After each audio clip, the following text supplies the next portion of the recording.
Avui parlarem de l'escola L'Horitzó, Sí. que ensenya intel·ligència artificial integrant tecnologia, ètica i filosofia per fomentar la reflexió crítica. Els alumnes analitzen qüestions com els reptes morals i la responsabilitat social en el desenvolupament de la IA. L'objectiu no és només entendre com funciona la IA, sinó també l'impacte ètic i social i moral que té. Aquesta matèria s'imparteix des de fa 7 anys, promovent una comprensió a l'alumne que sigui global i conscient de la IA en la societat actual. Clar. Fuà! Déu-n'hi-do. Bueno, és que és un canvi que ha arribat per quedar-se. Absolutament, absolutament. I la Vero, com a experta i amb la seva trajectòria en ensenyament i vinculada molt al projecte de l'Escola L'Horitzó i de la intel·ligència artificial, doncs ho volem fer, que ens expliqui una mica, començant per com pot ajudar a l'ensenyament de la intel·ligència artificial a entendre aquests problemes ètics que poden sorgir. Bé, moltíssimes gràcies per tenir-nos aquí. Estic encantada de poder parlar d'això perquè és un tema que per nosaltres és importantíssim. Nosaltres creiem molt que la intel·ligència artificial ha vingut per quedar-se, tant la intel·ligència artificial com la intel·ligència artificial generativa, i creiem que els alumnes han d'estar ficats en el món també. Aleshores, per nosaltres, la intel·ligència artificial és una manera, sobretot, de preguntar-nos què vol dir ser un ésser humà, que és una de les preguntes més importants que hem vingut a respondre tots des de l'educació i des de qualsevol àmbit.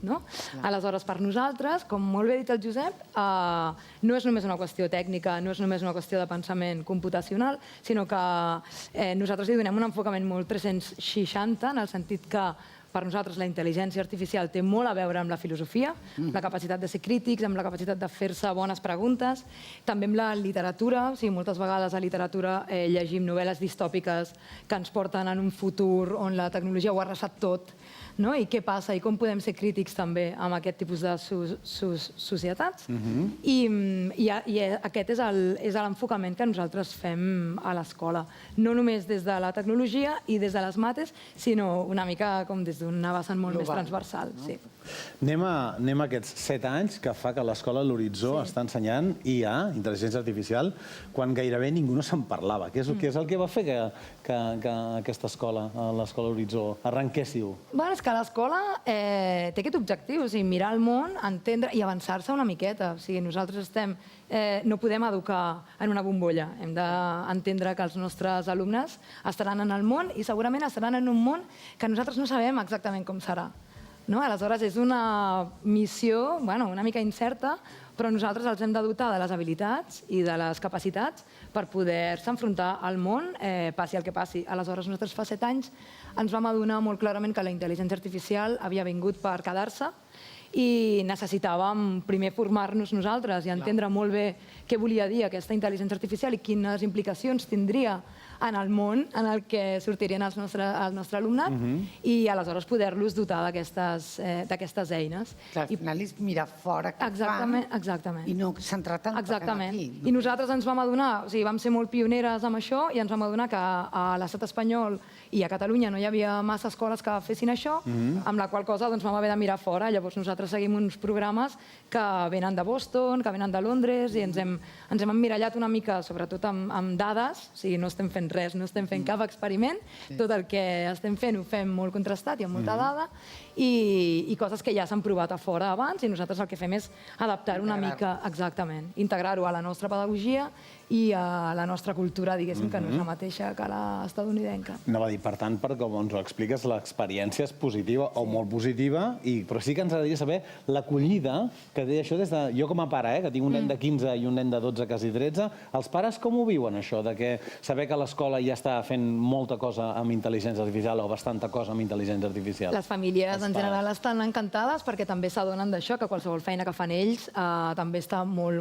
La intel·ligència artificial ja està molt integrada. Aleshores, nosaltres sí que hi ha algunes famílies que diuen ostres, ens pregunten, però això vol dir més pantalles? I en realitat no, perquè quan tu estàs treballant molt el pensament computacional, moltes vegades no cal treballar-ho en pantalles. Té molt més a veure amb aquestes habilitats de pensament i no tant amb la pantalla en si. Aleshores, les famílies, si s'explica bé, creiem que la rebuda és molt positiva. I els alumnes, l'alumnat també ho necessita molt i també estan molt contents perquè s'adonen que en realitat els estem ensenyant a viure en el món, que és Però com seria un exemple sense pantalles d'intel·ligència artificial? Bueno, per exemple, nosaltres treballem el pensament computacional des dels 3 anys, amb eines que no són pantalles. O sigui, bàsicament, un algoritme és la capacitat que tu tens de donar unes ordres perquè hi hagi alguna màquina o no màquina que aprengui a fer una cosa. Aleshores, això nosaltres ho treballem des de la llengua amb un text instructiu, per exemple, però també ho treballem amb petits robots, que no són pantalles, però que ajuden a l'alumnat a avançar-se i a programar d'alguna manera. I per nosaltres, sobretot, és desfer aquest algoritme, entendre bé què hi ha al darrere de l'algoritme, perquè si ho fas molt bé, molt bé, molt bé, aconseguim alumnes que són molt menys manipulables, que entenen molt millor què hi ha al darrere d'una intel·ligència artificial, que poden contribuir, per exemple, que el món sigui un món molt menys discriminatori, que entenguin molt bé els biaixos que poden haver-hi amb la intel·ligència artificial. I això no es construeix només a l'ESO, es comença a construir des de petit. Clar, nosaltres treballem molt, per exemple, els bons hàbits digitals, entendre molt bé què vol dir tenir una contrasenya, quins perills implica tenir una contrasenya, què vol dir estar tota l'estona monitoritzat, per què els algoritmes t'ofereixen la publicitat que t'ofereix, o sigui, que entenguin què hi ha al darrere d'això, amb l'objectiu que siguin crítics i sobretot que siguin creatius. Ens ha quedat bastant clar la part, tenia la pregunta que eren els projectes pràctics, com projectes pràctics fan que aquests alumnes tinguin una visió, sobretot, com definies, més crítica i més responsable n'hi ha. Sí, és que això si ho fes només des del vessant teòric és que no té cap sentit. Nosaltres, sobretot els petits, és molt important que entenguin, perquè l'aprenentatge sigui realment significatiu i cali fort, no pot ser una cosa teòrica. O sigui, els petits s'enfronten molt ràpidament a que ells s'adonen que tenen una màquina, que de vegades no és exactament una màquina, però que tu la programes perquè faci una cosa i allò passa de seguida, i amb els grans sí que pots fer una mica més d'abstracció, però sí que és molt important que s'enfrontin, i aquesta forma part molt la nostra pedagogia en general, no només amb la intel·ligència artificial, que entenguin que allò té una vessant pràctica i que allò té un significat, un sentit. I que allò els hi reportarà, diguéssim, algun benefici per ells o per la seva comunitat, perquè a vegades no... Anava a dir, els hi parleu dels perills, també? És a dir, d'aquesta... sobretot amb l'adolescència, la preadolescència, aquests perills que té la IA? Clar, sí, és que per nosaltres el perill més important és l'analfabetisme de la tecnologia i de la intel·ligència artificial. O sigui, el perill més gran és ser manipulable, ser feble en això i que et vagi passant tot per sobre, que tu no sàpigues ni per què estàs rebent aquests anuncis quan mires els reels d'Instagram o per què el reconeixement facial o per què... I per això per nosaltres la filosofia és tan important, perquè la filosofia ens ajuda moltíssim a poder parlar dels perills de la intel·ligència artificial des d'un altre punt de vista, molt més humanístic. O sigui, per nosaltres la tecnologia, el pensament computacional i les humanitats estan totalment relacionats, perquè els uns no poden viure sense els altres. Tu pots ser molt bon programador, però programar pel mal, i aleshores nosaltres estem posant al món ciutadans que necessitem que siguin bones persones, que sembla una expressió molt feble i molt tova, però que en realitat està fonamental. I bon ús, que sigui exactament. És la pregunta que sempre ens hem de fer a l'ensenyament, el per a què, o sigui, cap a on va això, que és el que ens van preguntar quan tu ens deies que fa 7 anys quan vam començar, ens preguntàvem per a què. O sigui, és només una moda, una cosa que està venint dels Estats Units i ho hem d'adaptar i ho hem d'incorporar, o realment hi ha alguna cosa que nosaltres podem aplicar amb esperit crític i ens vam adonar d'això, que estava tot molt intrincat i que les arrels eren molt, molt, molt profundes i que transcendien de llarg el tema de la tecnologia i de les matemàtiques. Jo tinc una baralla, haig de confessar, tinc una baralla amb el meu petit, sobretot, que la fa servir bastant, que és allò que li demana l'eina, tal qual ho copia i ho envia. Dic, no, Gerard, no t'ho empassis, vigila-ho, revisa-ho, llegeix-ho, tracta d'entendre-ho. Jo recordo la nostra època era de fer treballs a la biblioteca, en grup. Buscaves el llibre i llavors buscaves... No sé, era com laboriós, no? I que fins i tot quan tu anaves a artesanal... Clar, i que quan tu anaves a la biblioteca i buscaves en un llibre, tu sabies que allò que havia sortit publicat havia seguit uns processos, no? Correcte. D'edició, Una metodologia en la que confiaves d'alguna manera. O sigui, quan et treuen la Wikipedia, però ara amb la intel·ligència artificial generativa passa el mateix. No? És a dir, que tu, si ho agafes com a cànon, no? I és la Bíblia, i jo li pregunto això, si ho agafes com la veritat absoluta i no ets crític amb allò, clar, la cosa es queda molt curta. Has de dubtar, també, no? Clar, dubtar i iterar. No? O sigui, tota l'estona, quan tu fas una pregunta, poses uns prompts, és molt interessant fer treballs amb el ChatGPT, perquè o sigui, es pot convertir en una eina de la classe, també, perquè t'ajuda això, a fer millors preguntes i a no donar la primera resposta per bona. I també s'ha fet debat, m'imagino. Totalment, és que genera... Clar, i tant, i tant. També falta el fer joves que no estiguin així, sinó que estiguin fent...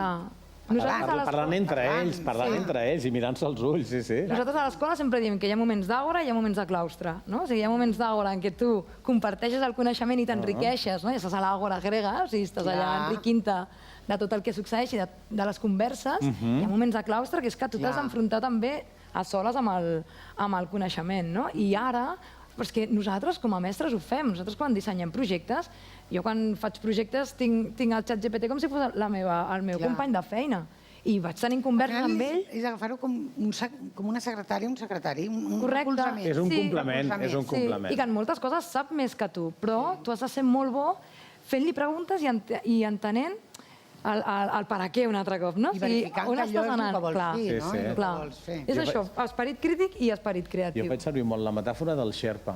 És a dir, per fer el cim, arribar als 8.000 metres, el dels 7.000 als 8.000 l'has de fer tu. I el ChatGPT t'ajuda a arribar fins als 7.000. Però l'últim tram l'has de fer tu, ésser humà, l'has de fer tu. Sí, i és veritat que el Sherpa ha pujat moltes vegades aquella muntanya i molt probablement el ChatGPT encara està començant a explorar el terreny, no? I tu, de fet, tu potser has pujat més vegades que el Sherpa i l'has d'ajudar a fer aquesta prospecció del terreny i a saber quines eines necessitarà. I millor t'ajudarà. Totalment. El que em preguntava era també, quan vosaltres noteu o sabeu quan un alumne potser s'ha excedit amb la intel·ligència artificial? És a dir, els feu fer una feina d'història... Bona aquesta. Sí, passa sovint. Com ho detecteu o com es pot detectar? O sigui, nosaltres, clar, a veure, el ChatGPT té una manera de redactar, que és molt clara, però més enllà de com ho detectem, per mi és important veure què ha passat allà, no? O sigui, per què l'alumne ha cregut que ens havia de donar gat per llebre, no? O sigui, què ha fallat en la comunicació a l'aula, també, de dir, ostres, no? O potser t'estem demanant una cosa que tu ara mateix no ets capaç de fer, potser no t'hem guiat prou, o potser realment necessitem tenir més converses sobre com fem servir aquestes eines. O sigui, nosaltres sempre intentem adoptar mesures més de conversa que no punitives, no? Per què? Bàsicament perquè sentim que tots estem junts en aquest camí. O sigui, els mestres també estem aprenent, els adults, a qualsevol feina. Vosaltres en el món del periodisme us hi deveu trobar també, que ara a l'hora d'elaborar un guió, a l'hora d'elaborar un article... Sí, una peça d'opinió. Com puc fer servir l'eina, no? Doncs si nosaltres ens estem fent aquestes preguntes, és normal que els alumnes s'accedeixin i es passin de la ratlla, no? Aleshores, o sigui, aquesta sensació, i per això la comunitat educativa és tan important, perquè tu no pots posar aquesta distància i administrar com mesures punitives a aquest alumne que ha fet una cosa que no havia de fer amb el ChatGPT. Un altre cop, la resposta està més en les preguntes, què ha fallat en això i com ho podem redreçar, una cosa més restaurativa que no punitiva. Aprenen més ràpid els petits? Normalment jo al·lucino amb els més petits. Sí, aprenen més ràpid en les coses més, o sigui, com en les tècniques, però de veritat que el tema de les preguntes, jo crec que quan... O sigui, els adults, tal com ens van ensenyar, jo crec que teníem com més habilitat en aplicar aquest esperit crític, no? O sigui, nosaltres creiem que és importantíssim i totes les escoles parlen de l'esperit crític, però nosaltres a l'Horitzó ho intentem fer de manera molt, molt seriosa perquè creiem que és l'única manera realment d'enfrontar-te a un món que tota l'estona t'està intentant, o sigui, no enganyar, però com que te les està intentant com colar, no? Llavors tu, bueno, de vegades has de deixar-te l'escolar una mica i està bé i jugar al joc, però de vegades has de dir fins aquí, no? I aquest moment de dir fins aquí és el que costa més. Molt bé, Anna, doncs moltíssimes gràcies.